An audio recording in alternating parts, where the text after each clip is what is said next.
This is the last word, and I'm Maria Shakil. In a major terrorist attack, 2 army vehicles have been ambushed in Rajouri of Jammu and Kashmir. Army soldiers retaliated immediately. The encounter is still on.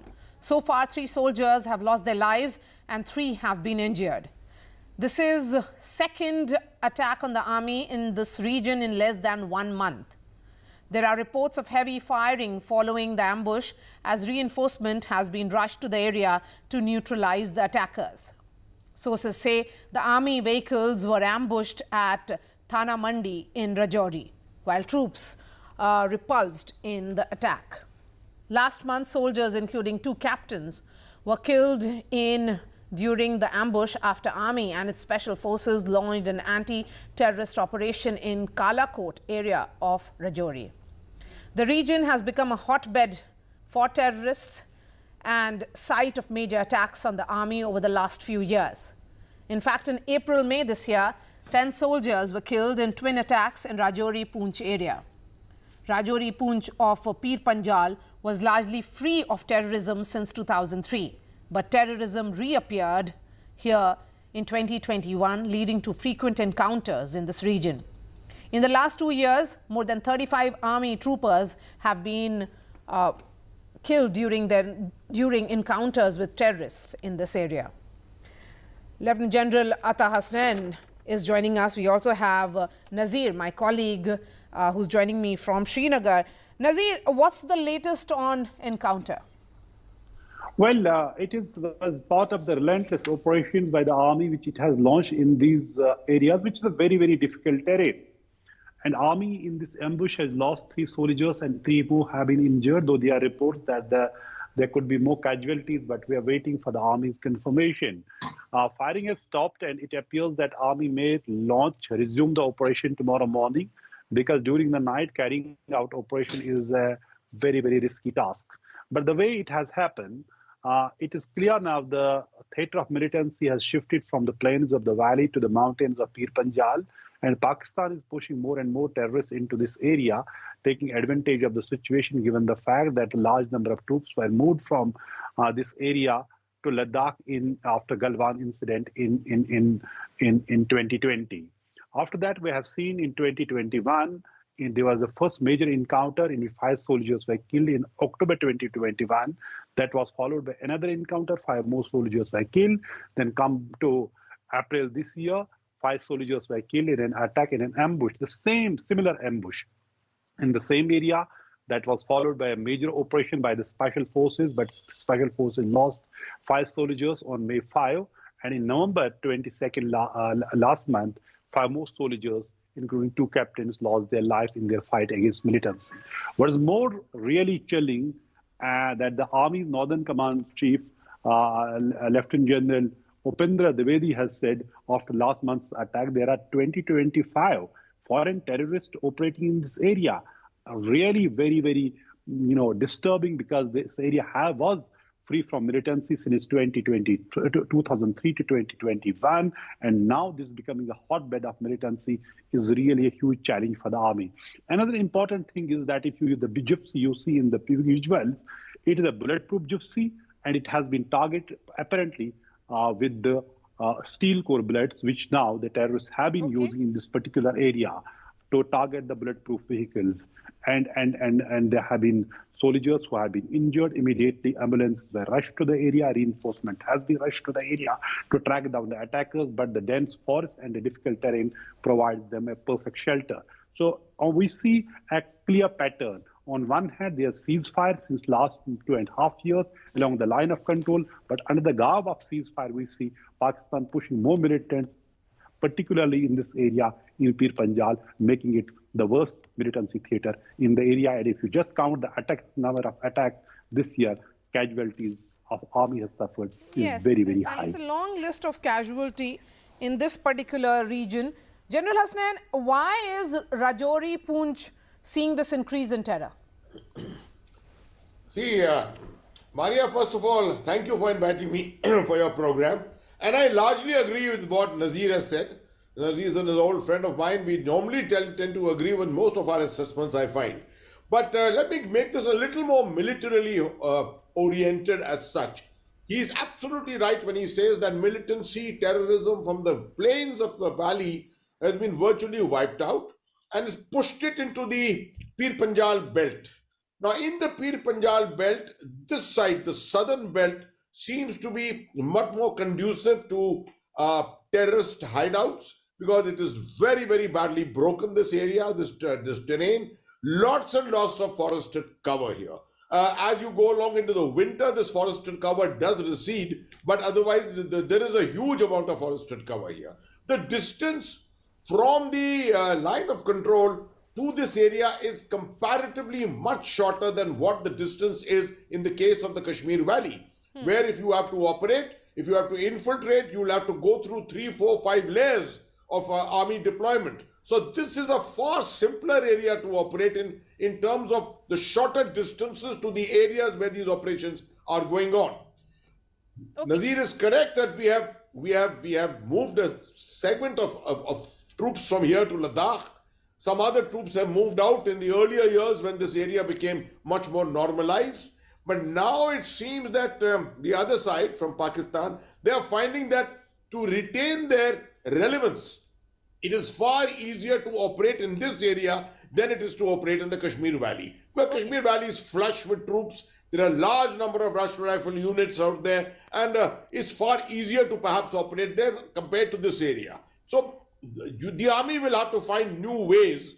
They have already redeployed. A lot of deployments have taken place of the army. I'm aware of that. Some reserve formations, reserve units have also moved into this area. I don't think an add-on troops is going to improve the situation in any way. We will just have to be more careful, more intelligence, make sure that our vehicles which we operate in are hardened vehicles. I don't believe that these gypsy vehicles are hardened in any way, because it's very difficult hardening gypsy vehicles. If they are bulletproof, they hardly are able to move. So we need better equipment in this area. There is no doubt about it. Okay, General Asnan, would you say that given the topography of this area and fresh challenges in terms of newer techniques that are being employed by terrorists, there is a need for the army to relook at its strategy? Well, the army has got far too much of experience. They've got almost 33 years of experience doing this very thing in the army, in these areas. There is a turnover of troops which keeps taking place from time to time. This is a Rashtra Rifle unit, and it happens to be from my regiment alone itself. So I am aware that this is a very experienced unit which has been here for the better part of the last 30 years almost about 25 years. So they're not short on experience in any way. All they need to do is to do a little bit of tactical review from time to time, perhaps, and tape up their drills a little more, because what happens is that as the strength of terrorists reduces, the tactics of the terrorists also change. We have to keep pace with that, understand it, recognize it, and keep changing our stance too. All right, General Asnan, I appreciate your time. Thank you so much for joining us. And shifting focus to our second story now, the last full session of the 17th Lok Sabha has come to an end. The government ensured passage of key landmark legislations like criminal laws, amending bills, but it also will be remembered as a session where there were huge number, perhaps a record number of suspensions, 143 opposition MPs suspended. So let's bring in the guests and try and get perspective on what the BJP and the Congress will be remembering this session for. Shama Mohammed, beginning with you. The opposition or the country will remember this session for the government being undemocratic. See, you have suspended 146 members of parliament. And what is the reason? Because we asked a question, a very pertinent question. Let's understand the parliament was attacked. The parliament was attacked, and we can call it a terror attack. Why? Because the police have put UAPA on these 6 people. So what does that mean? It's a terror attack. Now, you have a terror attack, which we already had in 2001. You have another one now. And the Home Minister is not even ready to answer a single question. We also know that these people were protesting over something, whatever. You have suspended 146 members of parliament, but the person, Pratap Simha, the member of parliament who's given that pass, is nowhere to be seen. He's not in parliament. We asked why is he not been suspended? He's still there. You have expelled Mahua Moitra. But the person who called Ramesh Biduri, called Danish Ali a terrorist inside Parliament has not been suspended, no action taken. So the question today is, why is the Prime Minister silent? And who is accountable? There is no accountability in this government. I want to know who is accountable for this. And we just Tom Vadakan, the concerns are valid here. And unfortunately, although you would have wanted this session to be remembered for key legislations, including the new criminal laws, but this record suspension will go down as in the history as well. That 17th Lok Sabha, 146 opposition MPs suspended in matter of few days. Maria, it takes two hands to clap. Suspension is not a one-sided monologue. It happens because it's an action and a reaction. If you cross the Rubicon of the business advisory meeting, where it was clearly stated that you cannot come in with placards and enter certain premises, it was complete agreement. And after that, there is a studied attempt to create a situation where they defied the chairman of the House and the speaker. Now, under that circumstances, do you expect indiscipline to be running amok in the temple of democracy? No, but it is not just one-sided. Democracy, how can the Treasury benches decide, sir? How can the Treasury benches decide alone that this is the only way to discipline the opposition?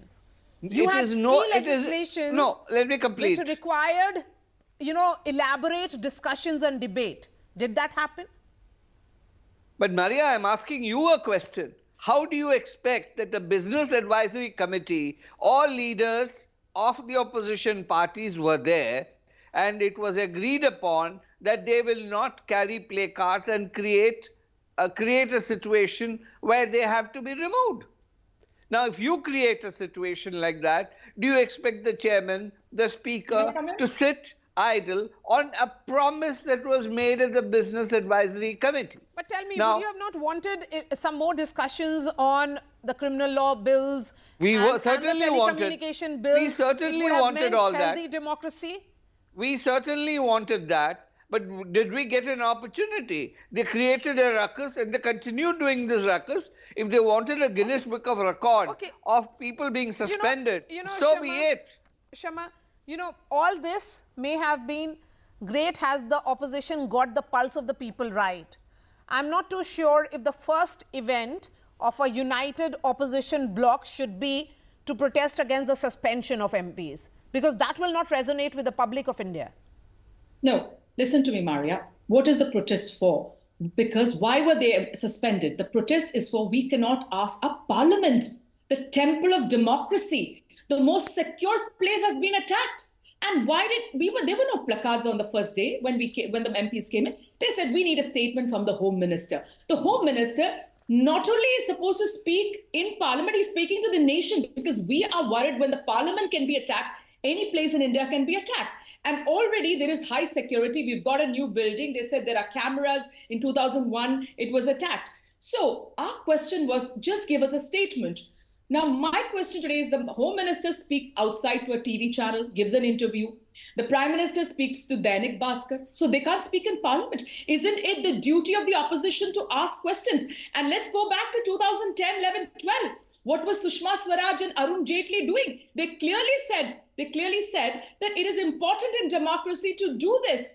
And that is what is true democracy. So my question today is, they're telling us that we can't protest, we can't ask questions, and also look at the audacity that they did not have, the Parliament building did not have for 48 days a joint security for security. No, all those are valid questions, Shama. So this is very important. While I understand that the questions being raised by opposition are valid ones, but the opposition right now, is it really in that position to register views which can be very well not taken up with the belligerence that it did? That is my limited point. Is this the right time for showcasing your strength when you have far greater issues at hand? So, Maria, you're telling me that we have no right to ask the Home Minister. No, I'm the not Home saying Minister that. does not give a statement. I'm not the saying Home that. Minister does not give a statement. We are supposed to keep quiet. And has there been a suspension like this? My question today is, you are asking the right questions, then you must ask, why is Pratap Simha not suspended or expelled or a UAPA put on him? I mean, I fail to understand that. This is the security of the nation. Just in case it was the Congress government, we'll know what happens. There has to be accountability. There's been no accountability on the intelligence failure in Pulwama. There is no accountability now. We are asking us, they can have an investigation, whatever.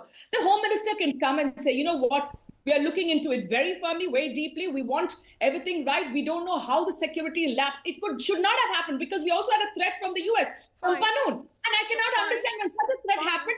You pass bills. Fine, Shama, you don't have to scream. You know, why are you? No, the question today it's is a very civilized debate. That's what NDTV is known for. You know, I agree with you, Manya. What happens to all of us? That you've got your fair chance to speak. So let's make an effort. So thank you so much. Thank you. Tom Vadakan, 30 seconds to you, and then I end this discussion. Well, it's very strange. This is not the first time. Simha is not suspended. Can you answer that, please, Tom Vadakan? I'm not here to answer your questions, Okay, please. go I'm ahead, here Tom Vadakan, on Maria's program, Tom Vadakan, so please go ahead. there's a Please. protocol for that. Sir, go ahead. Now the question is, this is not the first time that Parliament has been attacked. There has been occasions when they have used this same toolkit in the hijacking of the aircraft. when you were in government. Hijacking of the aircraft during Indiraji's period. You remember, Maria, if you check the records, you'll know. This kind of narrative is a standard operating procedure of the Gandhi family. Let me put that on record and very clearly. There are fingers pointing out and there are fingerprints to indicate connections. There is an investigation in progress. The investigation will come out. Once it comes out, they will all speak. And Why one did thing that has Mr. come Amit out Shah is speak that to Number the one. CISF has Number taken one. over Mr. Amit Shah the Parliament speak to a security. I channel? appreciate Why your did time, Mr. Shah Amit Mohammed Shah and Tom speak to a Vadakan. channel? A big change after the shocking Parliament breach on 13th December when two men let off smoke canisters in the Lok Sabha. The CISF will now guard the Parliament. The Home Ministry said in a notification that the CISF will now be in charge of access to Parliament and will take over all the responsibilities, including frisking entrants. Here's that story.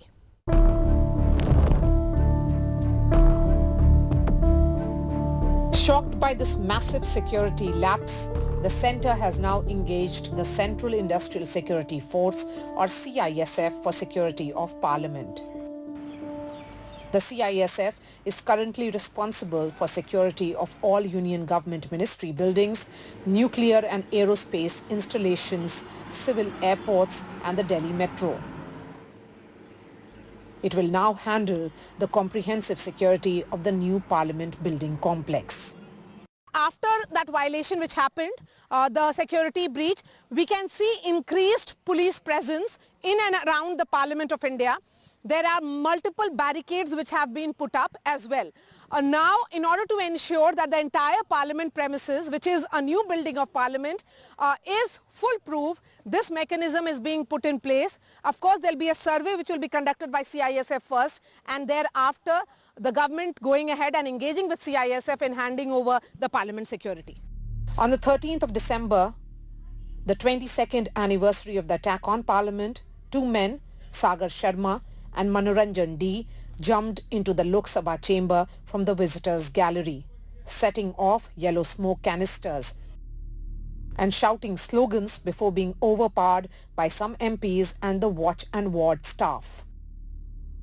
Around the same time, two other accused, Amol Shinde and Neelam Devi, also sprayed coloured gas from canisters while shouting "Tanashahi nahi chalegi" outside Parliament. The cans were slipped inside Parliament in cavities cut into custom-made shoes, unnoticed during physical checks. The issue only is that there will be huge manpower requirements over there, and there will be a lot of pressure on the CISF. Every institution should have their own men for security, but then the logistics will be definitely huge. The CISF will first survey the Parliament complex and then deploy personnel. A CISF communication accessed by NDTV says it is requested to detail other members of the Joint Survey Board, including an officer with technical expertise. An officer of CISF Fire Wing may also be detailed in consultation with the Fire Directorate.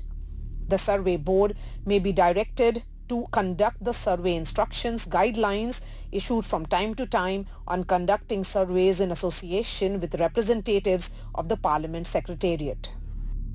So frisking at the entrance to Parliament will now be done by the CISF.